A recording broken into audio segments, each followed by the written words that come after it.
ನಮಸ್ಕಾರ. ಸಂಕಲ್ಪ ಸುದ್ದಿ ಕಾರ್ಯಕ್ರಮಕ್ಕೆ ತಮ್ಮೆಲ್ಲರಿಗೂ ಆತ್ಮೀಯ ಸ್ವಾಗತ ಹೇಳ್ತಾ ಇರೋದು ನಾನು ಅನುಷಾ. ಮೊದಲನೇ ಬಾರಿ ಚಾನಲ್ ವೀಕ್ಷಿಸ್ತಿದ್ದೀರಾ ಅಂತಂದ್ರೆ ಈಗಲೇ ನಮ್ಮ ಚಾನಲ್ನ ಸಬ್ಸ್ಕ್ರೈಬ್ ಮಾಡಿ, ನಮ್ಮ ವಿಡಿಯೋಸ್ನ ಲೈಕ್ ಮಾಡಿ.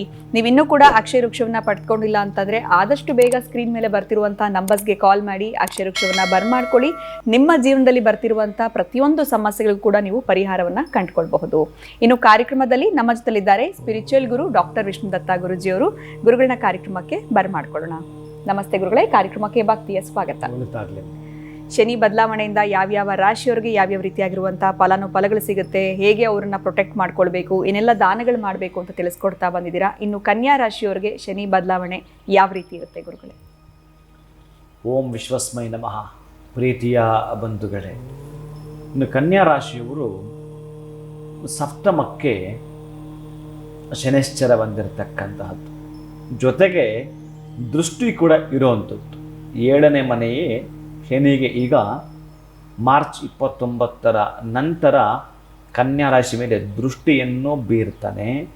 ಶನೈಶ್ಚರನ ಈ ಒಂದು ಕನ್ಯಾ ರಾಶಿಯ ಬುಧನ ಸಂಬಂಧವಾದರೂ ಏನು ಅಂತಂದರೆ ಅತ್ಯಂತ ಮಿತ್ರತ್ವ ಇರತಕ್ಕಂಥದ್ದು, ಎಂತ ಭಯಪಡಬೇಕಾಗಿಲ್ಲ.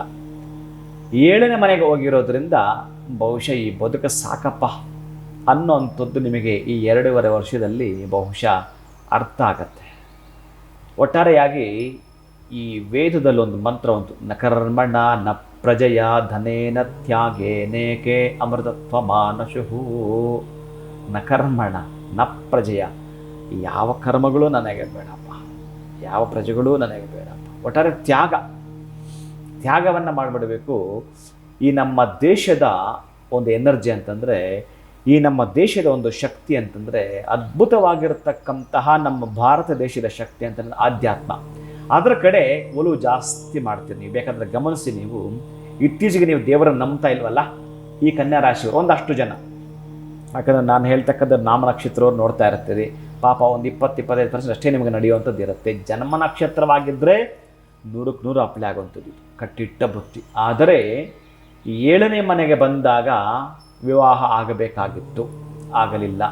ಮದುವೆ ತಡ ಆಗುವಂಥದ್ದು. ಆದರೆ ಕೆಲವು ರಾಶಿಯಲ್ಲಿ 7ನೇ ಮನೆಯಲ್ಲೇ ಶನಿ ಇರುತ್ತಾನೆ, ಶೀಘ್ರವಾಗಿ ಮದುವೆ ಪಡಾಗಿರ್ತಾನೆ. ಅದು ಜಾತಕ ಹಿಡಿದು ಮಾತಾಡೋದು ಅದು ಬೇರೆ. ಇನ್ನು ಯಾವ ಗ್ರಹಗಳನ್ನು ಸಪೋರ್ಟ್ ಕೊಟ್ಟಿರ್ತಾವೋ ಅದ್ರ ಜೊತೆಗೆ ಶುಭ ಗ್ರಹ ಇದ್ದಾಗ ನಡೆಯುವಂಥದ್ದು ಬೇರೆ. ಇನ್ನು ಈ ಒಂದು ಸ್ಥಾನ ಪಲ್ಲಟ ಶನಿಯಿಂದ ಆಗ್ತಕ್ಕಂಥದ್ದು ಮಾತ್ರ ನಾನು ಮೆಸೇಜ್ ಕೊಡಲಿಕ್ಕೆ ನಿಮ್ಮ ಮುಂದೆ ಬಂದಾಗ, ದೃಷ್ಟಿ ನಿಮ್ಮ ಮೇಲೆ ಇರುತ್ತೆ.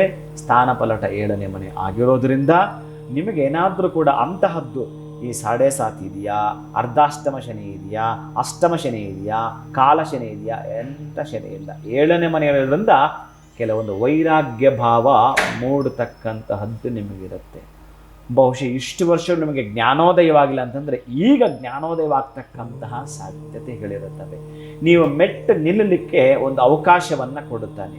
ನೀವೇನಾದರೂ ಜವಾಬ್ದಾರಿಯಿಂದ, ಬಹುಶಃ ನಿಮಗೆ ಯಾರಾದರೂ ಒಬ್ಬರು ಸಪೋರ್ಟ್ ಬೇಕಾಗಿತ್ತು, ಎಲ್ಲ ಹಂತದಲ್ಲೂ ಎಲ್ಲ ಆಯಾಮದಲ್ಲೂ ಹುಡುಕಿದ್ರಿ, ಯಾಕೋ ಅಂತಹ ಸಪೋರ್ಟ್ ಸಿಕ್ಕಲಿಲ್ಲ, ಸಿಕ್ಕಿದ್ದು ಅಂತ ಉಪಯೋಗಕ್ಕೆ ಬರಲಿಲ್ಲ ಅನ್ನೋದೆಲ್ಲವೂ ಕೂಡ ನಿಮ್ಮ ಆಲೋಚನೆಗೆ ಬಂದಿರುತ್ತವೆ. ಆದರೆ ಈ 2.5 ವರ್ಷದಲ್ಲಿ ಅವೆಲ್ಲವೂ ಸಿಗ್ತವೆ. ಕಟ್ಟುನಿಟ್ಟಿನ ಕ್ರಮದಲ್ಲಿ ನಿಮಗೆ ಅವೆಲ್ಲವೂ ಕೂಡ ಜೊತೆಯಾಗ್ತವೆ. ಆದರೆ ಏನೇ ಮಾಡಿದ್ರೂ ಕೊನೆಯದಾಗಿ ನಿಮಗೊಂದು ಖುಷಿ ಅಂತ ಶನಿ ಏನು ಕೊಡುತ್ತಾನೋ ಅಂಥದ್ದಿತ್ತು ಅಂತಂದರೆ, ನಿಮ್ಮ ಇನ್ನು ಉಳಿದ ದಿನಗಳೆಲ್ಲ ಕೂಡ ಯಾವ ಕಡೆ ಹೋಗ್ಬೇಕು ಅನ್ನೋದನ್ನು, ಬಹುಶಃ ಎಷ್ಟು ನಿಮಗೆ ವರ್ಷಗಳಾಗಿದ್ದು ನನಗೆ ಗೊತ್ತಿಲ್ಲ, ಒಂದು 35-40 ವರ್ಷ ಅಂದ್ಕೊಂಡ್ರೆ ಏನೋ ನೀವು ಬಿಸ್ನೆಸ್ ಮಾಡಿದ್ರಿ ಅಥವಾ ಬೇರೆ ಇನ್ಯಾವುದೋ ನೀವೊಂದು ನಿಮಗೆ ಸಂಬಂಧಪಟ್ಟ ಜಾಬ್ ಮಾಡಿದ್ರಿ. ಈ 2.5 ವರ್ಷ ನಿಮಗೆ ಏನು ಆಲೋಚನೆ ಮಾಡ್ತೀರೋ ನಿಮ್ಮ ಜೀವಮಾನ ಪರ್ಯಂತ ಅದೇನೇ ನಿಮ್ಗೆ ಗೊತ್ತು. ಒಂದು ಡಿಸಿಷನ್ ಅಂತ ತೆಗೆದುಕೊಂಡ್ರೆ, ಬಹುಶಃ ಈ IAS ಅಧಿಕಾರಿ ಆಗಿದ್ದಂಥ ಒಬ್ಬರು ಪೆರುಮಾಳ್ ಅಂತೇಳಿ IAS ಅಧಿಕಾರಿ ಆಗಿರ್ತಕ್ಕಂಥ ಒಬ್ಬ ಪೆರುಮಾಳ್ ಅವರು IAS ಆದಮೇಲೂ ಕೂಡ ಅವರದೇ ವೃತ್ತಿ ರಂಗದಲ್ಲಿ ಅಥವಾ ಅದರ ರಿಲೇಟೆಡಲ್ಲಿ ಇರ್ಬೋದಾಗಿತ್ತು. ಆದರೆ ಸಂಪೂರ್ಣವಾಗಿ ಅವರು ಆಧ್ಯಾತ್ಮವನ್ನು ಆಯ್ಕೆ ಮಾಡಿಕೊಂಡು ಒಂದು ಆಲಯ ಮಾಡ್ಕೊಂಡು ಬಿಟ್ಟರು. ಬಹುಶಃ ಈಗಲೂ ಕೂಡ ಅದರಲ್ಲೇ ಮುಂದುವರೆದ್ಬಿಟ್ರು. ಹಾಗೆ ಕಂಟಿನ್ಯೂ ಆಗಿ ಒಬ್ಬ ತಪಸ್ವಿಯಾಗಿ ಮಹಾ ತಪಸ್ವಿ ಪುರುಷನಾಗಿ ಅವ್ರು ಕಾಣುತ್ತಾರೆ. ಬಹುಶಃ ನೀವು 2.5 ವರ್ಷದಲ್ಲಿ ಏನನ್ನ ನೀವು ನಿರ್ಧಾರ ತೆಗೆದುಕೊಳ್ತೀರೋ ಅದು ನಿಮ್ಮ ಜೀವಮಾನಕ್ಕೆ ಬೇಕಾಗಿರ್ತಕ್ಕಂಥ ಅಡಿಪಾಯವಾಗಿರುತ್ತೆ, ಪೀಠವಾಗಿರುತ್ತೆ. ಅದು ಅಂತಹದ್ದನ್ನು ನೀವು ಮಾಡಿಕೊಳ್ಳಲಿಕ್ಕೆ ಸಾಧ್ಯವಿರುತ್ತೆ. ಆದರೆ ಕೆಲವರು ಈ ಕುಹುಕ ಮಾತುಗಳು, ಕುಟುಕ ಮಾತುಗಳು ಅಥವಾ ನಿಮ್ಮನ್ನು ಛೇಡಿಸ್ತಕ್ಕಂಥದ್ದು ಇವೆಲ್ಲವೂ ಇದ್ವಲ್ಲ, ಅದೆಲ್ಲದಕ್ಕೂ ಕೂಡ ಬಹುಶಃ ನೀವೇನು ಅಂತ ತೋರಿಸ್ತೀರಿ ಅಂಥ ದಿನಗಳು ಕೂಡ ಬಂದಿದೆ. ಆದರೆ ಶನಿಯ ದೃಷ್ಟಿ ನಿಮ್ಮ ಮೇಲೆ ಬಿದ್ದುದಕ್ಕಾಗಿ ಬಹುಶಃ ಕತ್ತಲಲ್ಲಿದ್ದಾಗ ನಿಮ್ಮ ಮೇಲೆ ಒಂದು ಲೈಟ್ ಬಿದ್ದರೆ ಹೇಗಿರುತ್ತೆ ಬೆಳಕು, ಹಾಗೆ ಅಂದುಕೊಳ್ಳಿ. ಆದರೆ ಕೆಟ್ಟದ್ದು ಮತ್ತು ಒಳ್ಳೆಯದ್ದು ಕೂಡ ಅರ್ಧರ್ಧ ನೀವು ತೆಗೆದುಕೊಳ್ತೀರಿ. ಇಲ್ಲಿ ಬರ್ತಕ್ಕಂತಹದ್ದೇ ಸ್ವಲ್ಪ ನೋವು ಜಾಸ್ತಿ ಕಾಣಿಸ್ಕೊಳ್ಳುತ್ತೆ, ಪೈನ್ ಆಗುತ್ತೆ, ಕಲಹಗಳಾಗ್ತವೆ. ದಂಪತಿಗಳಂತಿದ್ದರೆ 7ನೇ ಮನೆಗೆ ಶನಿ ಅಂತ ಬಂದರೆ ವಿತ್ ದೃಷ್ಟಿನಿದ್ದಾಗ ಅನನ್ಯೋರ ದಂಪತ್ಯೋಹೋ, ಎಷ್ಟು ಅನ್ಯೋನ್ಯವಾಗಿದ್ದರೂ ಗೊತ್ತಿಲ್ಲ, ಮಕ್ಕಳಿಂದಲೋ ಅಥವಾ ನಿಮ್ಮ ಒಂದು ಹಣಕಾಸಿನ ಆರ್ಥಿಕ ಪರಿಸ್ಥಿತಿಯಿಂದಲೋ ಅಥವಾ ನಿಮ್ಮ ಮನೆ ಇನ್ಯಾರೋ ಒಬ್ಬರ ಮಧ್ಯ ಪ್ರವೇಶದಿಂದಲೋ ಒಟ್ಟಾರೆ ಈ ಒಂದು ಜಗಳಗಳು ಇಷ್ಟು ದಿವಸ ಸಣ್ಣ ಪುಟ್ಟ ಕೋಲ್ಡ್ ವಾರ್ ಅಂತ ಇತ್ತಲ್ಲ, ಅದು ಇನ್ನೊಂದು ಹಂತಕ್ಕೆ ಹೋಗಿ ಹಾಟ್ ವಾರ್ ಆಗ್ತಕ್ಕಂಥ ಸಾಧ್ಯತೆಗಳು ಇರುತ್ತವೆ. ಅದಕ್ಕಾಗಿಯೇ ಈ ಮಾರ್ಚ್ 29ಕ್ಕೆ ಒಂದು ಪೂರ್ಣ ಪ್ರಮಾಣದ ಯಜ್ಞದಲ್ಲಿ ನಿಮ್ಮನ್ನು ನೀವು ತೋರಿಸ್ಕೊಳ್ತಕ್ಕಂತಹದ್ದನ್ನು ಮಾಡಿಕೊಳ್ಳಿ.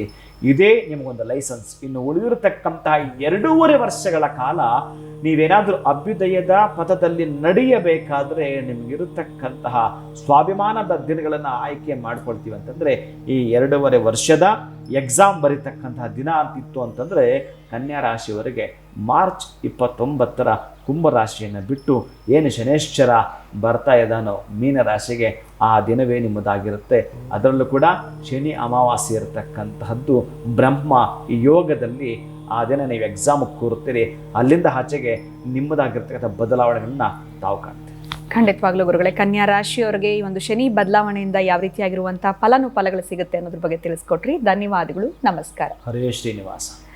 ಮಾರ್ಚ್ 29ನೇ ತಾರೀಕು ಶನಿ ಬದಲಾವಣೆ ಆಗ್ತಾ ಇರೋದ್ರ ಪ್ರಯುಕ್ತ ಕನ್ಯಾ ರಾಶಿಯವರ ಫಲಗಳನ್ನ ನಾವು ಕೇಳಿದ್ವಿ. ಆದರೆ ನೀವು ಗುರುಗಳ ಸಾರಥ್ಯದಲ್ಲಿ ನಡೀತಾ ಇರುವಂಥ ವಿಶೇಷವಾಗಿರುವಂಥ ಶನೇಶ್ವರ ಹೋಮದ ಕಾರ್ಯಕ್ರಮದಲ್ಲಿ ಪಾಲ್ಗೊಳ್ಳೋದಕ್ಕೆ ಅವಕಾಶ ಇರುತ್ತೆ. ಸ್ಕ್ರೀನ್ ಮೇಲೆ ಸಂಖ್ಯೆಗಳು ಬರ್ತಾ ಇದೆ. ಇನ್ಯಾಕೆ ತಡ ಮಾಡ್ತೀರಾ? ಈಗಲೇ ಕರೆ ಮಾಡಿ ತಮ್ಮ ಹೆಸರನ್ನ ನೋಂದಾಯಿಸ್ಕೊಳ್ಳಿ ಅಂತ ಹೇಳ್ತಾ ಕಾರ್ಯಕ್ರಮವನ್ನು ಮುಗಿಸುವಂತಹ ಸಮಯ ಆಗಿದೆ. ನಮಸ್ಕಾರ.